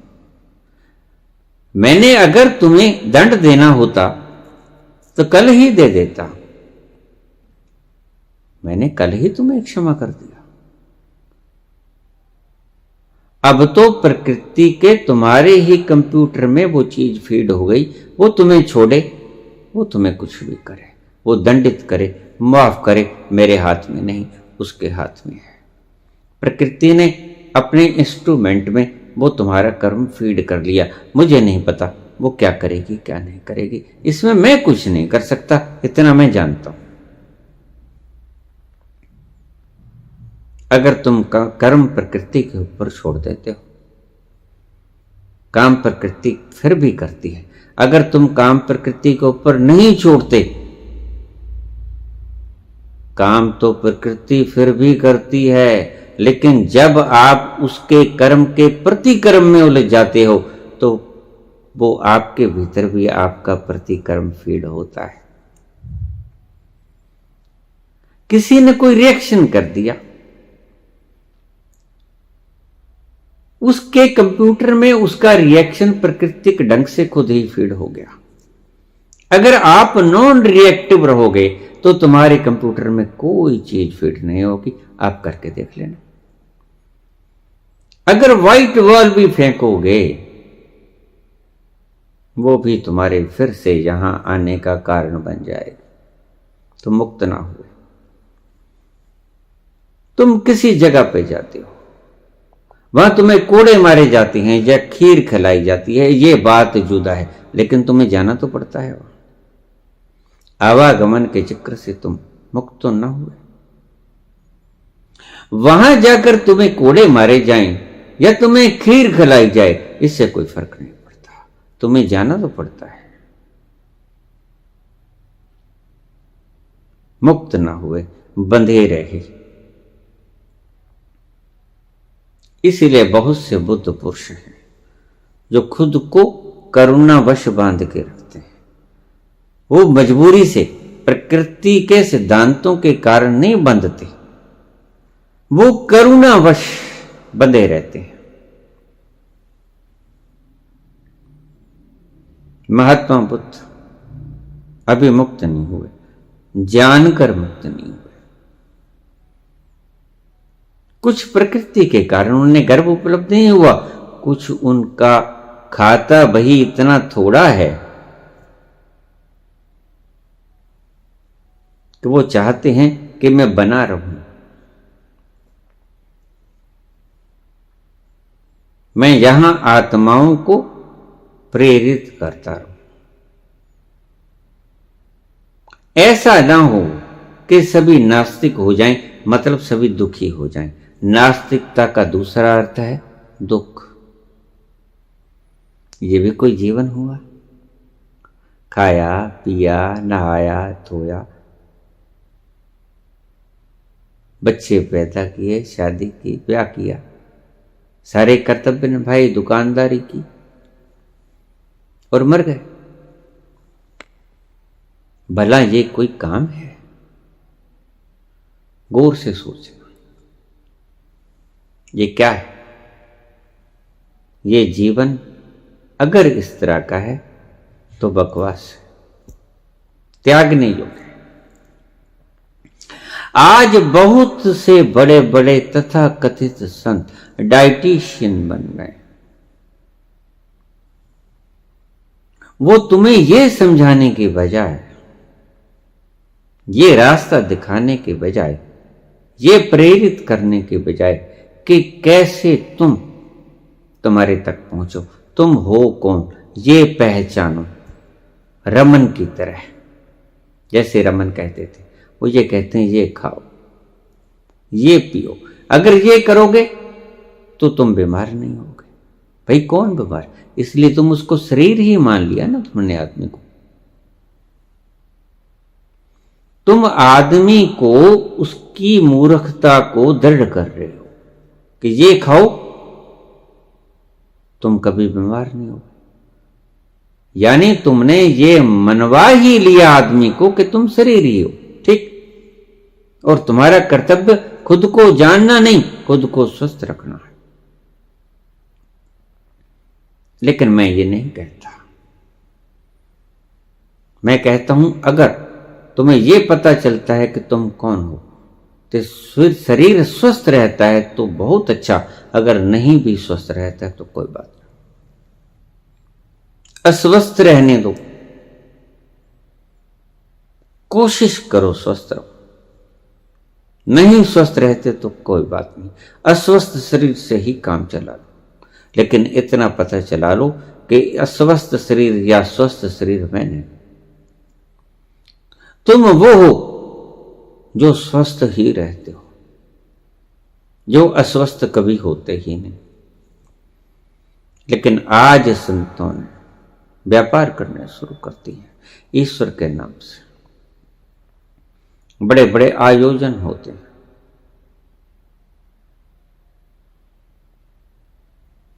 बड़ी बड़ी स्पीचेस होती हैं, मोटिवेशनल स्पीचेस, बड़े बड़े शिविर लगाए जाते हैं, धनराशि वसूल की जाती है, परमात्मा को बेचा जाता है। एक छोटी सी बात कह के अपनी बात को समाप्त करूंगा।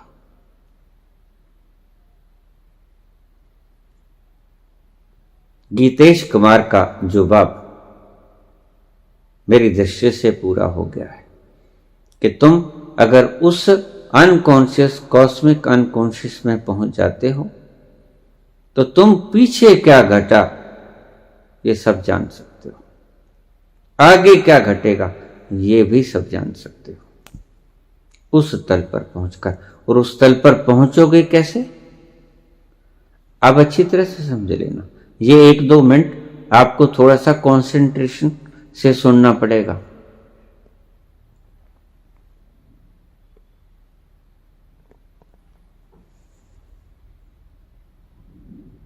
बहुत से लोग जब मैं हाथ घुमाता हूं तो मेरी बात को नहीं सुनते, मेरी छाप को देखते हैं।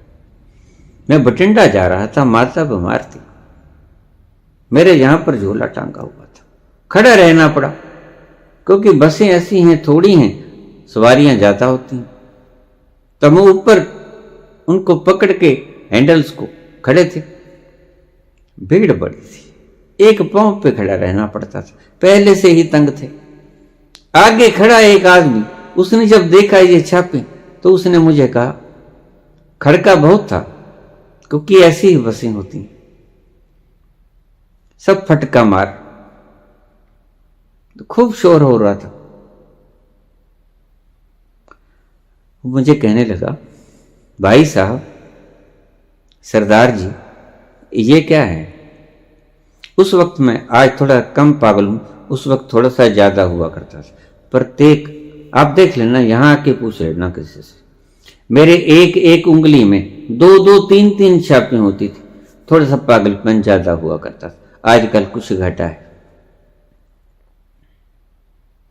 और सभी में, अंगूठों में नहीं, बस यहां पड़ती नहीं थी, मैं क्या करूं। तो 8 की 8 हो गई और ढेर सारा सामान मेरे गले में। तो वो सारा कुछ देखकर उसने कहा, कुछ बात है, ये कुछ बात है, अन्यथा ये कोई पागल थोड़े ही है जो इतना कुछ सामान ढोए हुए। उसने पूछ ही लिया कि भाई साहब ये क्या है सरदार जी। अब उसने तो सोचा ये कोई पागल थोड़े ही है जो इतना, तो मैंने सच में कह दिया कि देख भाई बात सुन ले, मैं पागल हूं, पागल खाने से भाग के आया। अमृतसर के अंदर, पंजाब में अमृतसर में पागल खाना, अमृतसर के अंदर पागल खाने में मेरा नाम अभी भी दर्ज है, वहां से भागा हुआ हूं। और ये जो तुम पूछ रहे हो, देख रहे हो, ये मेरे बैग, इसके भीतर ईंटें हैं पूरी पूरी साबित, बोबरा फोड़ दूंगा अगर इसके बाद पूछा तो। कौन जखाई मारे, कौन जखाई मारे, ये एक विज्ञान है पूरा का पूरा। अब तुम डॉक्टर से जाके पूछो कि इतनी शीशियां क्यों रखी हैं, वो यही जवाब देगा कि मेरे दिमाग में फर्क है।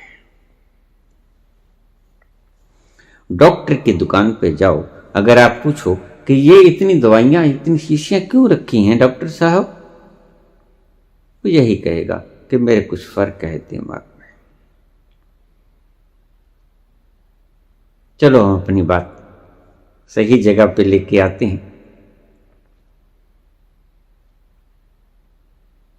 तो वो आदमी इतना डर गया कि वो धीरे धीरे आगे आगे खिसकने लगा, वो डर गया।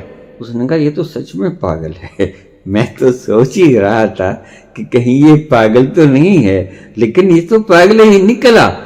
खुद ने ही खुद का सबूत दे दिया कि भाग के आया हूं और सारे लक्षण पागलों जैसे हूं।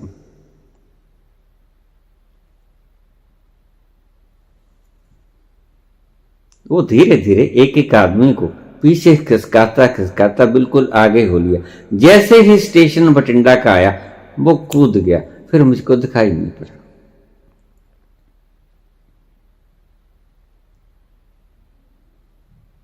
जैसे ही तुम उस कॉस्मिक अनकॉन्शियस में पहुंचते हो,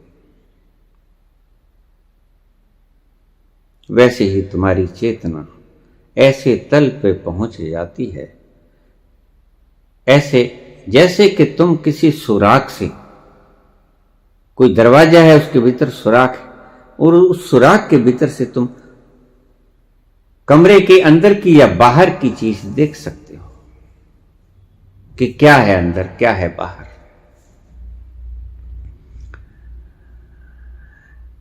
ऐसे ही तुम ऐसे स्थान पे पहुंच गए कि क्या हुआ अतीत में, क्या होगा भविष्य में। लेकिन ये घटना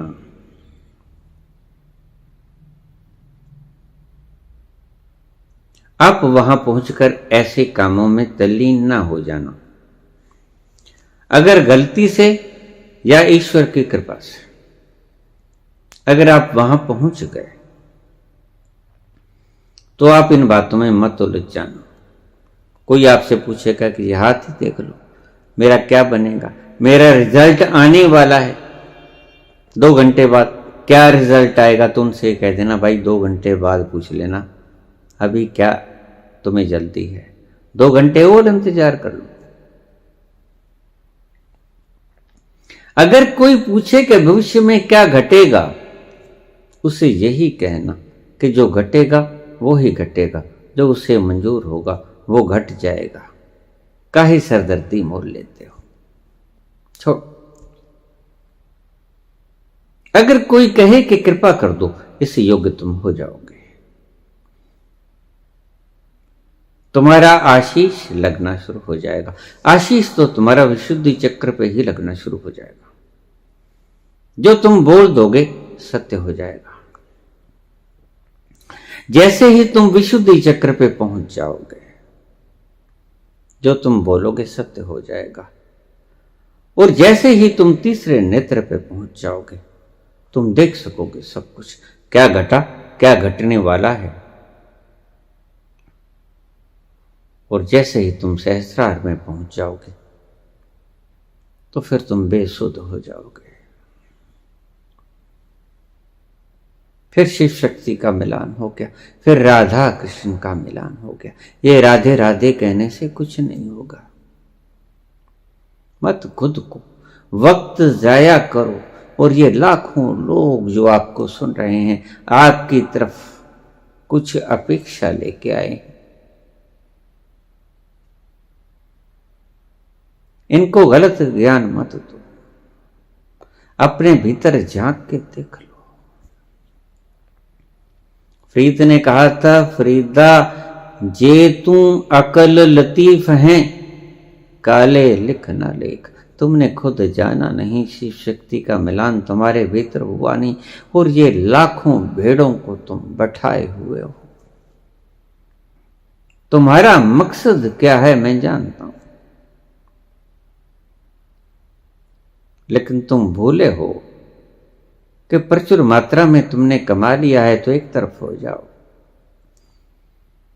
तुम भी जान लो इस शिव शक्ति का मिलान, तुम भी उस अनंतनाद की आवाज को थोड़ा सुन लो, तुम भी डूब जाओ उस रस में।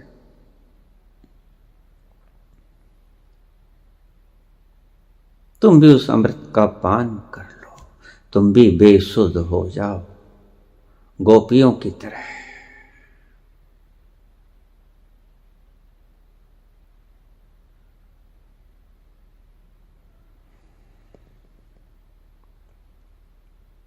जब तुम सहस्रार में पहुंच जाओगे तो रस टपकेगा।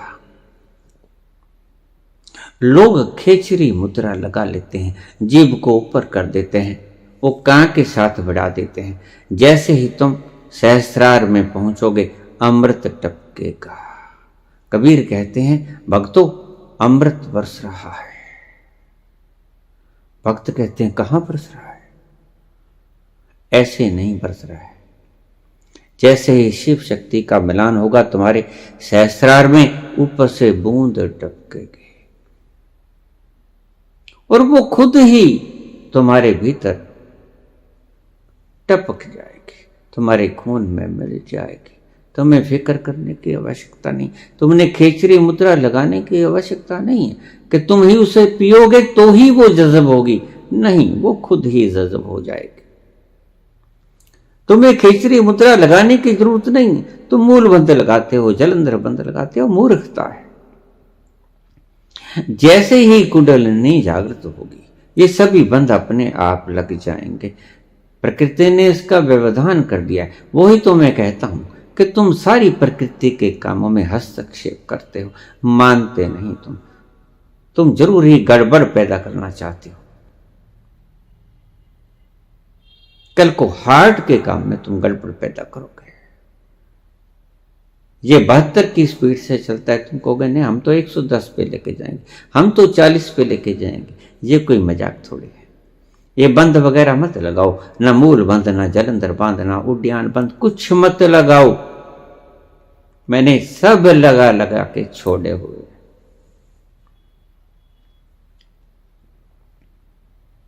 जैसे ही कुंडलिनी जागेगी सहज रूप से सारे बंध लग जाएंगे अपने आप। ये उसकी प्रकृति का काम है, आपका नहीं।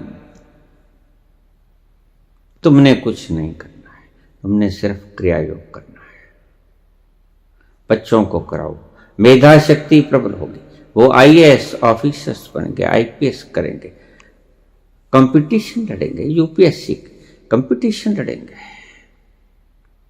बहुत मेधा शक्ति आएगी, तुम उनसे करवाओ, थोड़ा थोड़ा शुरू करो।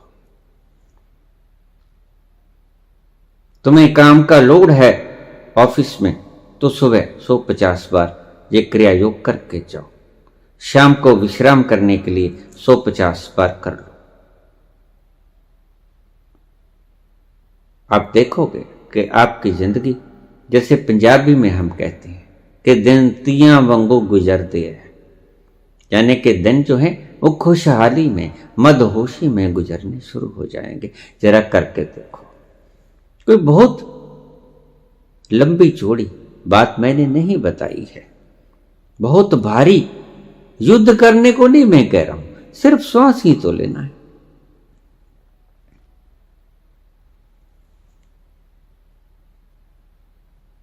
चलते फिरते बैठते उठते लेट के भी कर सकते हो, तुम किसी अवस्था में कर सकते हो।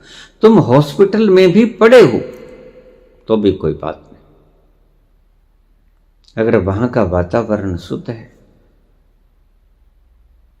तो तुम वहां भी क्रिया योग कर सकते हो। 10-20 की अवस्था में, ज्यादा नहीं करो, 10-20 कर लो, उसी से ही तुम स्फूर्ति पाओगे। जैसे ही तुम कॉस्मिक अनकॉन्शियस में पहुंचते हो तुम सब कुछ देखने के योग्य हो जाते हो। और अगर तुमने संविधान विधान समेत सारा कुछ नहीं किया तो स्वतः से ही कुछ चीजें आएंगी, तुम्हें दिखेंगी और उनका संबंध तुम्हें बाद में पता चलेगा। ये स्वप्न में भी आ सकता है। तुम्हें कोई स्वप्न आया, वो सत्य सिद्ध हो जाएगा। तुम अकस्मात ही उस तल पर पहुंच गए। उस तल पर पहुंचे तो उस द्वार से आपको सब कुछ दिख गया। आप सुबह उठोगे, कहोगे मुझे ये सपना आया, लेकिन सपना नहीं था, वो दर्शन था। आप गलती से, आप सहज में ही उस अवस्था में पहुंच गए और उस अवस्था में होने वाली या बीत गई घटना आपको दिख जाएगी, उसका तालमेल हो जाएगा, आप बड़े हैरान होगे। हैरानी की इसमें कोई बात नहीं। इसी तरह तुम्हें भी दिखाई पड़ गया होगा, ये घटना घटी, ऐसा हुआ। बहुत कुछ होता है, लेकिन स्थिरता के साथ चलते चले जाओ। क्या क्या पता है? आप मदहोशी की अवस्था में जियो। बेहोशी नहीं कहता, देखिए ख्याल में रखना, मैं मदहोशी कहता हूं, बेहोशी नहीं कहता हूं। बेहोश तो आप हो, बेहोश तो आप हो और शाम को और बेहोश हो जाते हो शराब पी के। मैं बेहोशी की बात नहीं करता हूं, मैं मदहोशी की बात करता हूं, जिसमें होश हो और भीना भीना मीना मीना आनंद भी हो, उसका नाम है मदहोशी। और शिव शक्ति का मिलन हो जाता है या राधा कृष्ण का मिलन हो जाता है। राधे राधे कहने से कुछ नहीं होगा, राधे कृष्ण का मेल करवा दो ना, आपके ही भीतर है।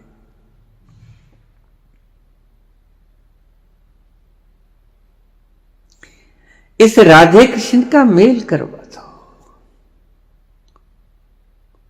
इस शिव शक्ति का मिलान करा दो, शब्द सुरती का मिलान करा दो। इस सार शब्द को सुन लो,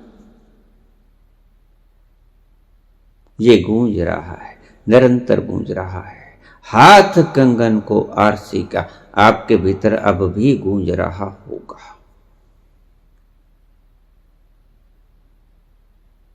ये कोई ईश्वर मूर्ख है जो गुंजायमान करता है? ये आपको सुनाने के लिए गुंजायमान करता है। आप बाकी सारे काम छोड़ दो।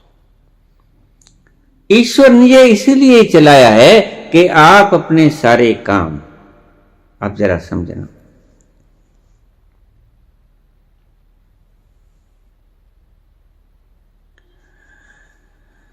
हाथ पावते काम कर, चीत निरंजन नाल। अब इसका ठीक से अर्थ समझ लो आप, कि ये जो अनद नाद सुनाई पड़ता है, ये तुम्हें मदहोश करेगा। तुम्हें जीवन की को तीयों की तरह जीने के लिए एक इसने तुम्हें आगाज दे दिया कि जीवन को ऐसे जियो। तुम्हें सुनना भी नहीं पड़ता, ये खुद से सुनाई पड़ता है बिना परिश्रम के। हाथ पांव से काम कर, सारे दिन अपना काम करते रहो। किसी का ऑफिस का काम है, ऑफिस में काम करो। दुकानदारी का है, ग्राहक आएंगे जाएंगे, आप निपटाओ सबको, सारा काम आप करो। किसी का मेहनत का काम है, किसी का दिमाग का काम है, जो भी किसी का कोई काम है, अपने बाल बच्चों को पालने के लिए जो भी आप दुकानदारी करते हो, करते रहो। जाप करने की आवश्यकता नहीं है, मत खराब करो जीवन। मैं आपसे सत्य कहता हूं, आपको कुछ नहीं मिलेगा। ये ईश्वर सब कुछ खुद पैदा कर रहा है। भला वो मूर्ख थोड़ा ही है जिसने अनहद नाद की आवाज आपके भीतर पैदा की है। कोई कारण होगा, अकारण कुछ भी नहीं घटता है। आप उसके स्नेह का पात्र बने हो, उसने आपको छांट लिया है। ये अक्सर कहावत है कि शिष्य गुरु को नहीं ढूंढता, गुरु ही शिष्य को ढूंढ लेता है। और गुरु ये देह गुरु नहीं है, गुरु वो है जिसको गुरु नानक ने गुरु कहा। एक ओंकार सतनाम गुरु प्रसाद। बात गुरु प्रसाद, बाबा नानक ने जिसको गुरु कहा कि गुरु के प्रसाद से मिलता है, ये गुरु का प्रसाद आपको अनहद नाद उतारे है।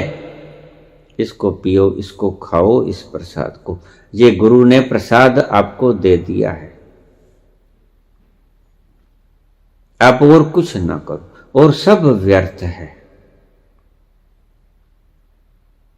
हाथ पामते काम कर, अपना काम करते रहो। वेल जद भी मिलिए फर्जा तुम। जैसे ही आप अपने कामों से, अपने फर्जों से, अपने ड्यूटी से, चाहे ऑफिस की है, चाहे दुकान की है, चाहे घर बार की है, जैसे ही आप उन फर्जों से निवृत्त होते हो, तेरे मुख दी किताब ले बैठा। फिर ये जो गुंजार हो रहा है उसको मस्ती में बैठ के पूरा पूरा सुनो। जैसे ही भी अपना काम कर रहे थे आप बच्चों का पोषण करने के लिए, तब थोड़ा थोड़ा ध्यान और तरफ भी जाता था।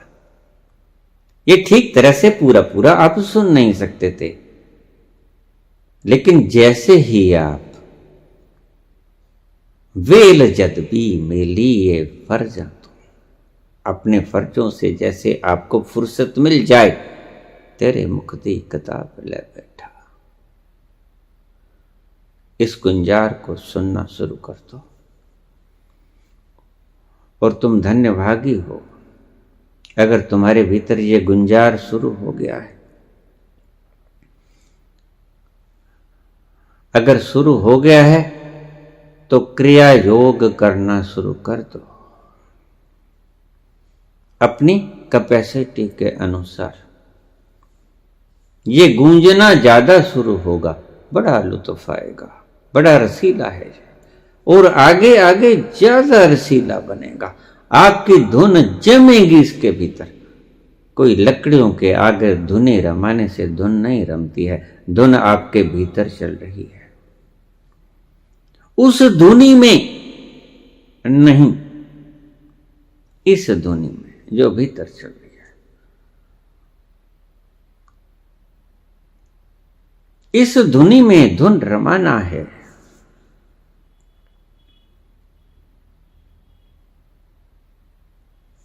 दिल में अपने फर्ज, कर्तव्य, और जैसे ही आपको वेल मिले,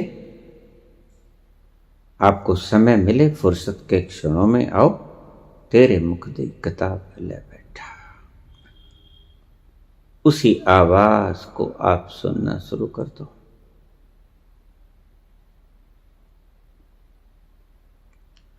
आपका मन ज्यादा देर तक जीवित नहीं रहेगा,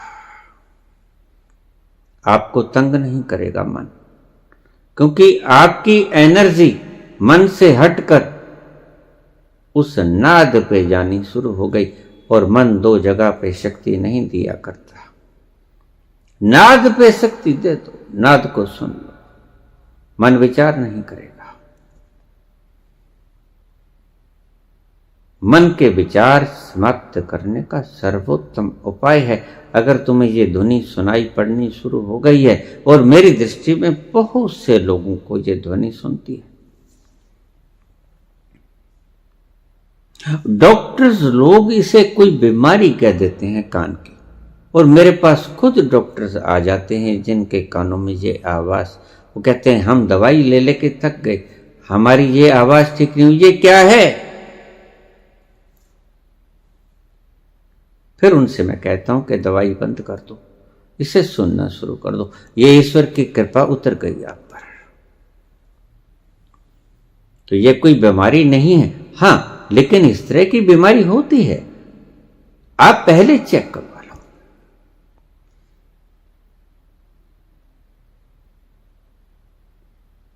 बीमारी नहीं मिलेगी, मेरी दृष्टि में नहीं मिलेगी। कि मेरे पास जितने भी केस आए हैं सबको चेक करवाया गया, कोई बीमारी नहीं थी उनके भीतर से, वो आवाज उभरी, ईश्वर ने कृपा की।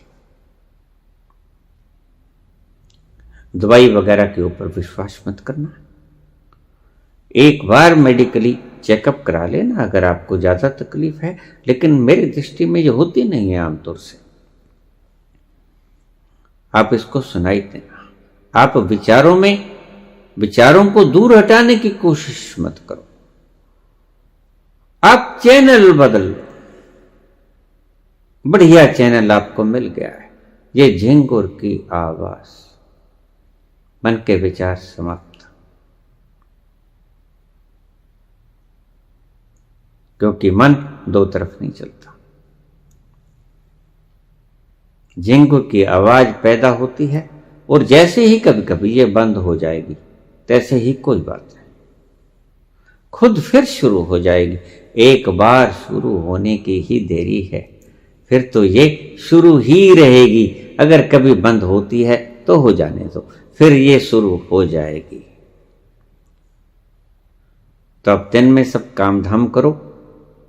जो ये शब्द थे कि हाथ पामते काम कर चीत निरंजन नाथ, इसका यही मतलब था कि मन को इस आनंद नाद को सुनने में लगा दो और अपने फर्जों को निभाते रहो। ये अपनी जगह चलेगा, ये अपनी जगह चलेगा। हाथ पांव अपनी जगह काम करेंगे, चीत निरंजन के साथ लगा रहेगा। वेल जद भी मिली ये फरसा तो तेरे मुकद्दी किताब ले बैठा। धन्यवाद।